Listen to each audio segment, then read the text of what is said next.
À compter du 1er mars prochain, les musulmans à travers le monde vont entamer le jeûne du Ramadan, une période au cours de laquelle les adeptes d'Allah se privent de manger et de boire dès l'aube jusqu'au coucher du soleil. Mais comment réussir son jeûne? On en parle avec M. Saïd Ahmad, président de la communauté musulmane Ahmadiyya ici au Congo. Bonjour M. Saïd. Bonjour madame. Alors, on dit qu'il n'y a pas de mois fixe pour le Ramadan, c'est dès l'apparition de la nouvelle lune que le mois commence, le jeûne commence. Oui, quand vous dites que quand l'apparition de la nouvelle lune, Oui. c'est déjà le mois fixe. Mais ça peut varier. Ça peut varier Oui. parce que le calendrier lunaire est différent du calendrier solaire.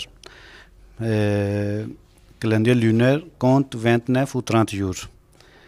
C'est ça que c'est 10 jours chaque année de décalage avec le calendrier solaire. À cause de cela, ça vient avant 10 jours de chaque année. À cause de cela, ça change à tout moment. Cette année, Inch'Allah, nous allons commencer, je pense que le 1er mars, que une nouvelle lune qui va sortir, et nous allons commencer le jeûne. Et comme vous avez dit que ce Ramadan, c'est un mois sacré pour les musulmans, c'est pour le réservé de la part de Dieu pour rien que l'adoration. C'est un commandement de Dieu, plutôt c'est un pilier de l'islam que chaque musulman doit respecter pendant le mois de Ramadan. Et en plus, quand nous regardons l'histoire, selon le Saint-Coran, que Dieu a dit que ce n'est pas la première fois que Dieu a commandé aux musulmans de jeûner. Les religions que Dieu avait révélées auparavant, Dieu avait recommandé aussi à eux pour jeûner. Maintenant, peut-être la forme était différente, mais les gens jeûnaient. Même quand vous lisez l'histoire, chez les chrétiens, il y a les jeûnes, chez les juifs aussi, il y a les jeûnes, et chez les hindous aussi, on parle de jeûnes, mais chez les musulmans aussi, il y a des jeûnes. Par exemple, Jésus a dit qu'il y a les démons qui ne peuvent pas sortir sans prière et sans jeûne. C'est-à-dire qu'il y a des maladies spirituelles qui demandent, il faut qu'il y ait un grand sacrifice. Et donc, c'est ce que vous faites pendant le jeûne du Ramadan? Oui, pendant le mois de Ramadan, c'est d'abord, c'est pendant, comme vous avez dit, que de l'aube jusqu'à soleil couché, personne qui doit manger. Et en plus, comme c'est réservé pour l'adoration, à part la 5 prières qui est obligatoire pour chaque musulman, le saint prophète sallallahu alayhi wa sallam, il a donné le conseil qu'il faut diminuer vos activités pendant le mois de Ramadan pour bien réussir et il faut augmenter l'adoration. Le saint prophète sallallahu alayhi wa sallam, il a dit que celui qui ne laisse pas à mentir, à tromper pendant le mois de Ramadan, Dieu a dit qu'il n'a pas besoin qu'on laisse pour lui à manger et à boire. De là où Dieu a interdit les choses pendant les jours ordinaires, qui sont haram, qui sont interdits, maintenant comment vous pouvez faire pendant le mois de Ramadan, que là où tu es en train de laisser les choses que Dieu a permis pendant les jours ordinaires, c'est-à-dire les choses qui sont permis à manger, même pendant les jours, pendant le mois de Ramadan, tu es en train de laisser pour chercher le plaisir de Dieu.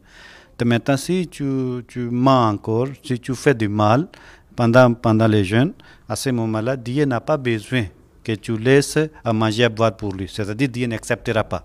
Et pour bien réussir, il faut que tu sois honnête, parce que le Saint Prophète il a dit que Dieu a dit que les jeûnes c'est pour moi et c'est moi-même qui ai récompense de cette jeûneur. Voilà pourquoi vous parlez en termes du mois béni, le Ramadan. Le Saint Prophète il a dit que dès que Ramadan commence, pour faciliter à tous les croyants, Dieu ouvre les portes du paradis, il ferme les portes de l'enfer, pour faciliter à tout le monde qui cherche son plaisir, pour que Dieu puisse les faciliter. C'est ça, le Saint Prophète une fois, il avait dit que malheur pour la personne qui a trouvé le mois de Ramadan dans sa vie, mais il n'a pas pu entrer dans le paradis en jeûnant pendant le mois de Ramadan. Donc, une fois que tu observes ce mois de Ramadan, que tu jeûnes, ça veut dire que le paradis, les portes du paradis sont à cause de cela, le Saint Prophète il a dit, c'est Dieu lui-même, il est récompense de cette jeûneur. Maintenant, c'est Dieu qui va accepter. Parce que moi, je suis en train de jeûner, non? Toi, tu es en train de jeûner.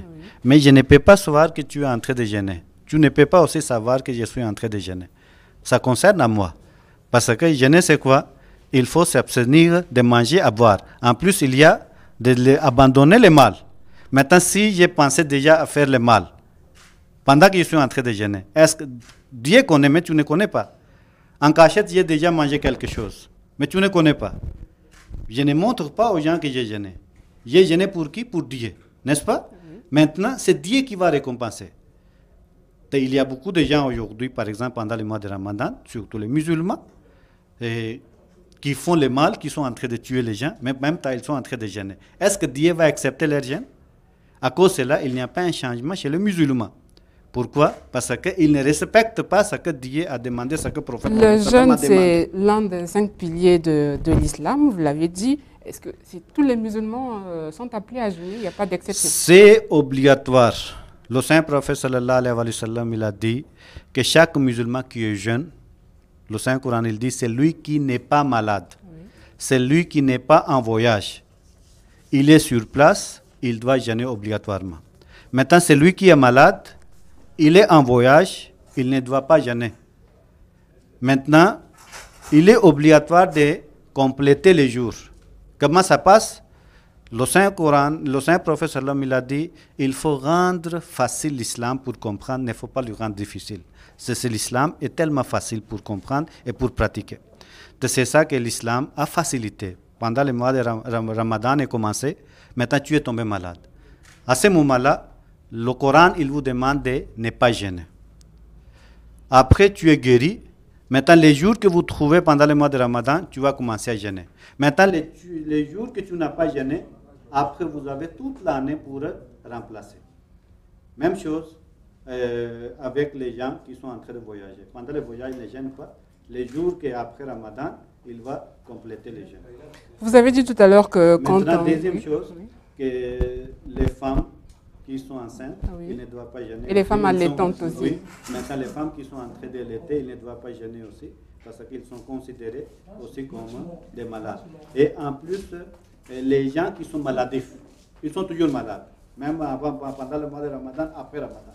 Pour eux, il est conseillé qu'ils vont payer le fidya. Fidya signifie qu'ils vont nourrir un pauvre chaque jour. Ce sera qui sera récompensé comme ils ont jeûné aussi. Vous comprenez? C'est ça, c'est une façon d'aider les pauvres aussi. Mais aider les pauvres, c'est tout le monde qui peut le faire. Ce n'est pas seulement ceux qui sont malades. Monsieur Saïd, en plein jeûne du Ramadan, il peut faire l'aumône. L'aumône à sa place. Donc, partager et aider les démunis.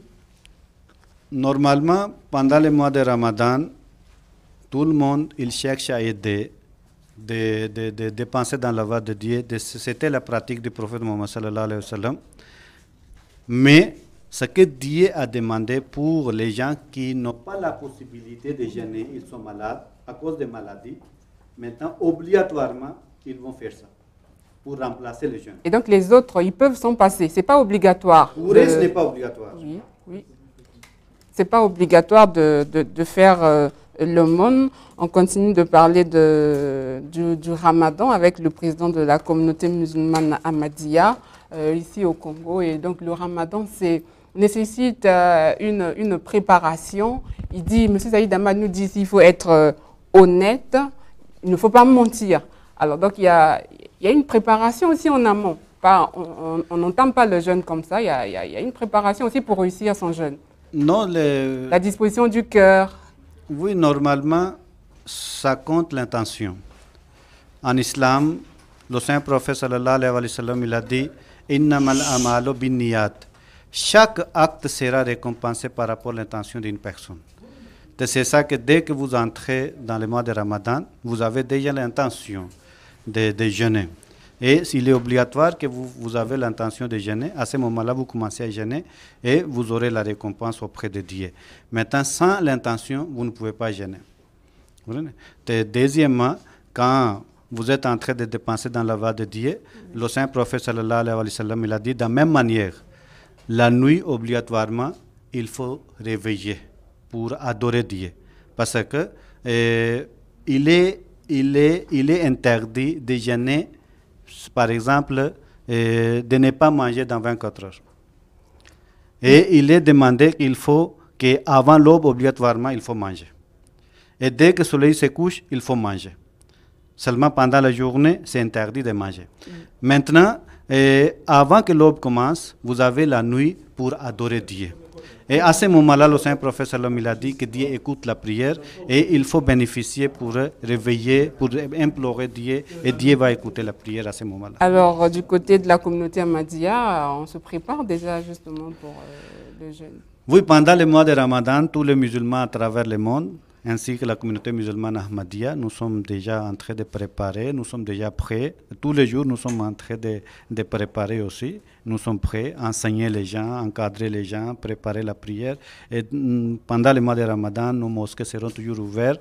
Et il faut que les musulmans, ils viennent, même les chrétiens, ils peuvent venir pour chercher la connaissance sur l'islam, pour connaître la vérité et même pour participer dans l'adoration. Nous sommes là pour... Les chrétiens peuvent aussi venir. C'est ici l'occasion pour vous de rappeler peut-être l'adresse de la communauté, du siège de la communauté. Oui, il suffit de nous appeler au numéro 05 555 42 18, 05 555 42 18. Comme ça, je vais vous orienter là où nous se trouvons. Comme ça, n'importe où qu'ils sont au Congo, je vais les orienter. Ils vont contacter avec la communauté ahmadiyya. Merci beaucoup, Monsieur Saïd Ahmad. Donc, Studio 210 continue et tout de suite, c'est le face-à-face.